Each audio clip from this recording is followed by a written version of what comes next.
Okay, so we're going to pick up on Ba3PO42. We said there was Ba, P, and O. There were 3 Bas, so I took 3 times the mass of Ba, got 411.99. P is 2 times the 30.097, and that's going to give me 61.948. And then O, which is going to be 8 times 15.999, is going to give me 127.992. Okay, I'm going to add those values up, and I'm going to get a pretty big number. 0.948 plus 411.99. I get a really large number, and that mass is 601.93. This is a really big compound. Normally, you're not going to get a mass that's high, but you can. And that's how it would work to find the formula mass. Find the capital letters. How many of each of those do we have? Look up their mass on the periodic table, multiply to get subtotals, and then add those all together to get your formula mass in the end. Okay, so that's the first part. The second part is we can then look at those values and we can do something with them. So we can find what we call percent composition. And to find the percent composition, all we're really doing is taking the mass of each individual element in a compound and dividing it by the total mass. And so we're gonna do what we've been doing. We're gonna find the mass of each element part, which is taking that subscript by times the periodic table mass. Then we're gonna add them up to get the total mass. So steps 1 and 2, we've already practiced. Now we're gonna add some complexity to that. In step 3, we're gonna divide each part by the total mass and then multiply by 100. So if we look at the example here on the bottom, we have Na2CO3. So that's Na, C, and O as my capital letters. I had 2 Nas, 1 C, and 3 Os. Their molar mass on the periodic table, they rounded a little. We got 23, 12, and 16. So we took 2 times 23, that gave me a part for Na that was 46. For C, we did 1 times 12, and so I got the 12. And then for O, we did 3 times the 16, and we got 48. They added those together, and they got a total mass, or a molar mass, of 106. In order to find the percent composition, what they do is they take each part and they divide it by the whole. So Na's part was 46. We divide that by the whole, times it by 100, and we get 43.4%. For C, we take its part, which was 12, divide it by the whole, times it by 100, we get 11%. So that's 43.4% of the compound is Na. 11.3% of the compound is carbon. And then lastly, for oxygen, we had 48 grams. So 48 divided by the total 106 times 100, 45.3% of it is oxygen. And later, we're going to learn what to do with those numbers. For right now, we just need to be able to find the formula mass. Take the part, divide it by the whole, times it by 100. Okay, so let's practice that with our problems that we've done so far.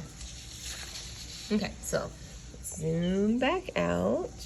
Oh, there we go. Okay, so previously we had taken H2O and we had found its mass. We knew that there were 2 H's and 1 O. We knew the mass of each, and so these are our parts. Now to find percent composition, what I would do is I would take the part and I would divide it by the whole. So I'm going to take the 2.016 and I'm going to divide it by that total of 18.015, get an answer, and then multiply it by 100 to get my percentage. So bringing my calculator over, I have 2.016. I'm going to divide that by 18.015. I'm going to get an answer, and now I'm going to times that by 100. And that gives me 11 we'll go to the 10th place for these. So 11.2% of that is due to hydrogen. Now I'm going to take the rest of the mass, which was 15.999. I'm now going to divide that by 18.015, get an answer, and then times it by 100. So 15.999 divided by 18.015, and then multiply that by 100, and I get an answer of 88.8% oxygen. These values should always be pretty close to 100 when you add them up. May not be perfect, but close to 100 when we add those up. Okay, if we look at CH4, same thing, we got our 2 parts. So now I have my whole. I would take the 12, divide it by the whole, 16.043, get an answer, multiply it by 100, get an answer. And that would be my percentage of C. For H, I would take the 4, divide it by the whole, 16.043, get an answer, times it by 100, get an answer, and that would be my percent hydrogen. If I look at something like this problem, I've got my 3 parts. I'm just going to take each part and divide it by the total. So I would take the 24.305 and I would divide that by the total. Take the 14.07, divide that by the total, and take the 47.997 and divide that by the total. Once I got an answer, I'd multiply by 100, get an answer, multiply by 100, get an answer, multiply by 100, and that would give me the percentage of mg, the percentage of n, and the percentage of O. Okay. And that's how we find percent composition. So I'm going to do the first one with you in your notebook just that we're in a good spot, and then we're going to call this done. Okay, so we look at this first problem. This is an easy one. It's NABR. I know that that's 1 NA and 1 BR. So I'm just going to say NA and BR. 1 NA, 1 BR. I'm going to look up the mass of NA on the periodic table. Remember, the mass is the number at the bottom. So I see 22.990 for NA times 22.990. Well, that's going to give me 22.990. And then the BR on the periodic table, if I look up BR, it's on the right-hand side of the periodic table. I'm going to get 79.904, 79.904. And I'm going to add those two up to get a total. So 22.990 plus 79.904 gives me a total of 102.9, because we're just going to go to the tenths place for right now. And so that is the first part. That's my formula mass. Okay? But then it asked me also for the percent composition. So now I'm going to take each part and I'm going to divide it by the whole. So divided by 102.9, get an answer. After I have the answer, times it by 100.